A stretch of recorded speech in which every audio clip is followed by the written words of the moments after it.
Hi fellas, nice back here again, and today I've got another inbox review for you, and we're going to be looking at Eduard's new tooled Sopwith Camel, the Camel and Co boxing of it. And within this you get all those markings. So what is that, 10 there?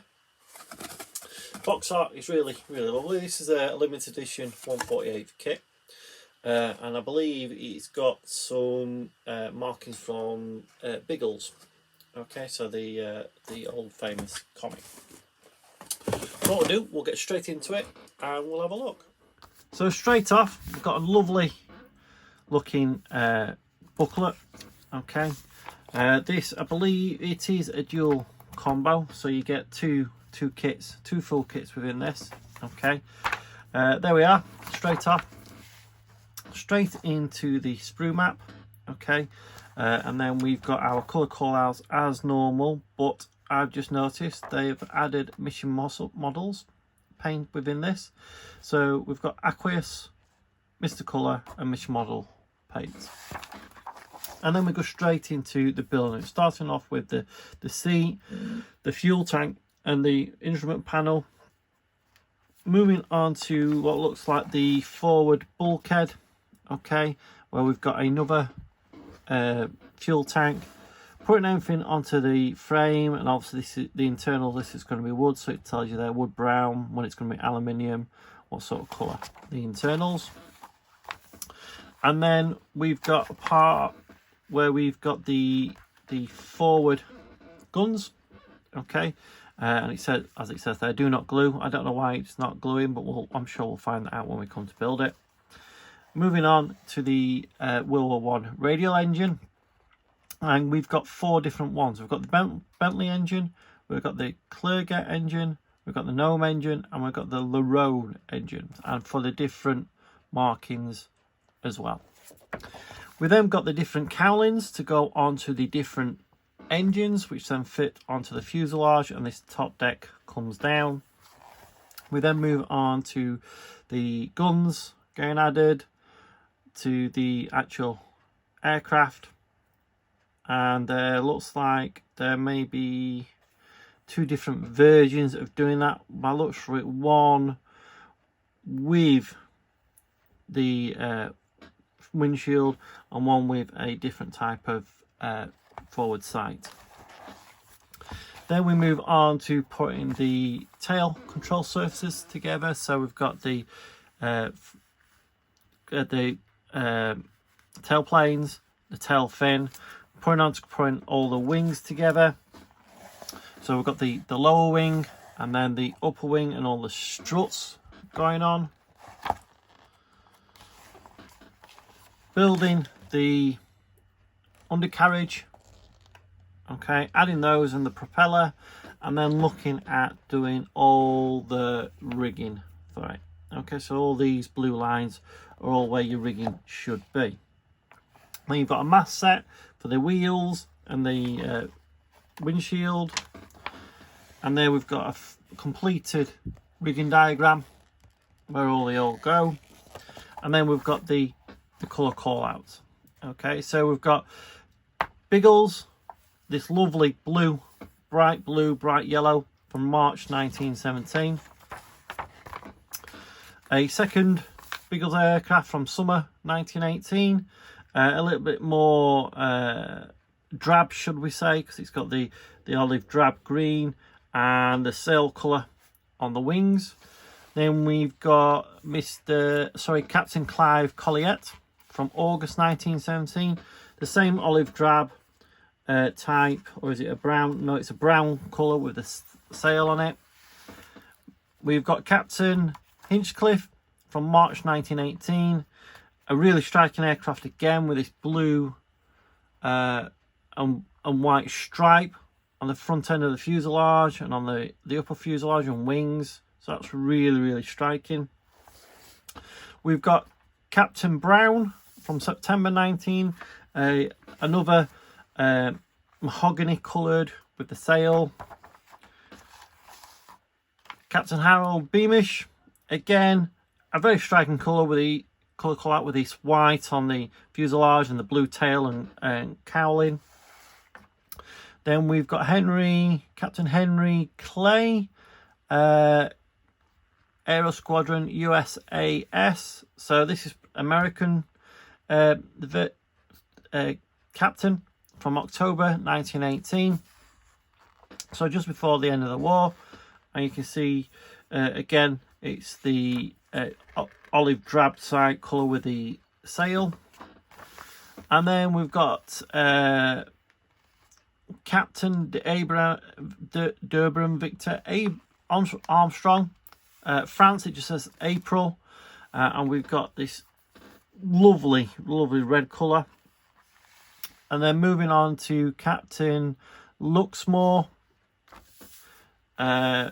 from January 1918, and a lovely light blue upper surface with sail lower surfaces. And then last but not least, this one's just a general squadron one with the bat. Okay, and this is after the war from March 1919. So that's the colour call outs.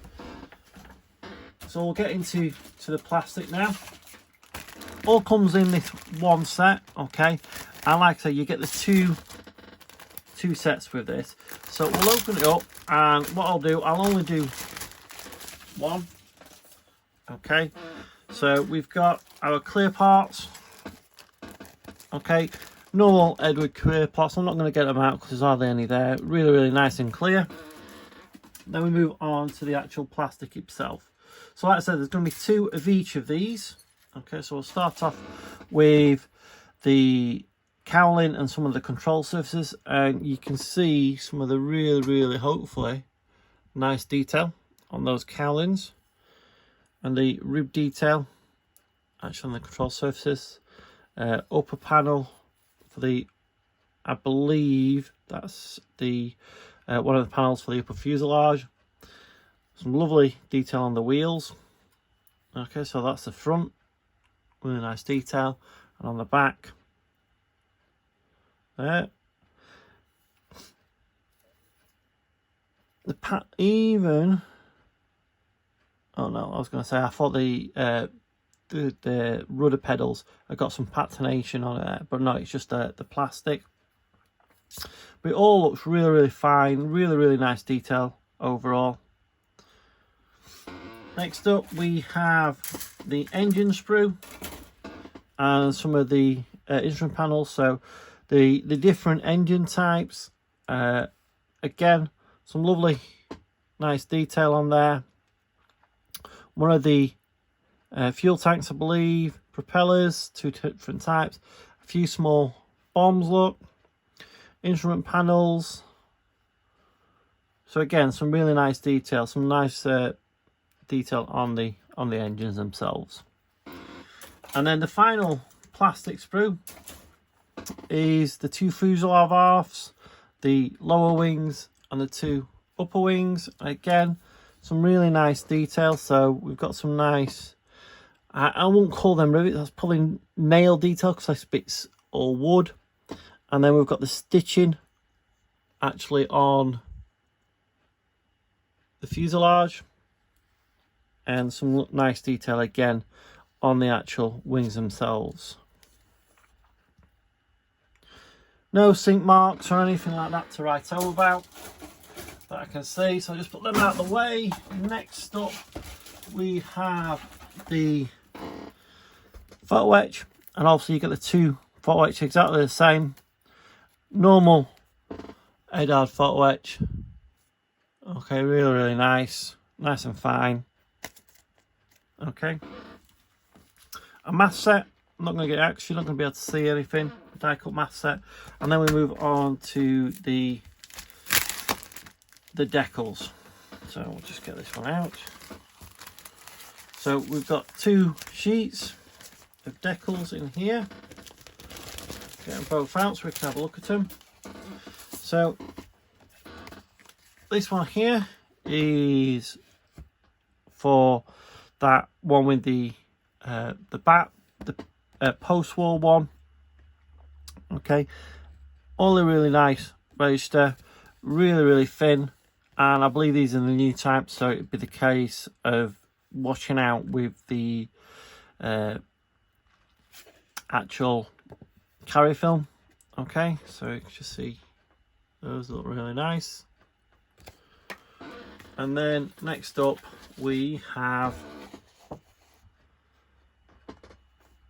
actual roundels and everything like that. And again, really nice colours on there. Nice detail, like that lion's head there, and those lion heads would sit over the top of those, I would assume. Yeah, so that's really nice. Eduard's new tool, Camel and Co. Camel, so to speak. Now again, this is a First World War aircraft. It's not really my area of expertise, but I can tell from looking at this should go together really well. I don't know when I'm going to get to build it. It might be just one that sits in the stash, and if I ever get brave enough or good enough, I'll think about getting it out and tackling it with the wood and the ribbon. But that's about it for now. Okay, so I will see you on the next one. Bye.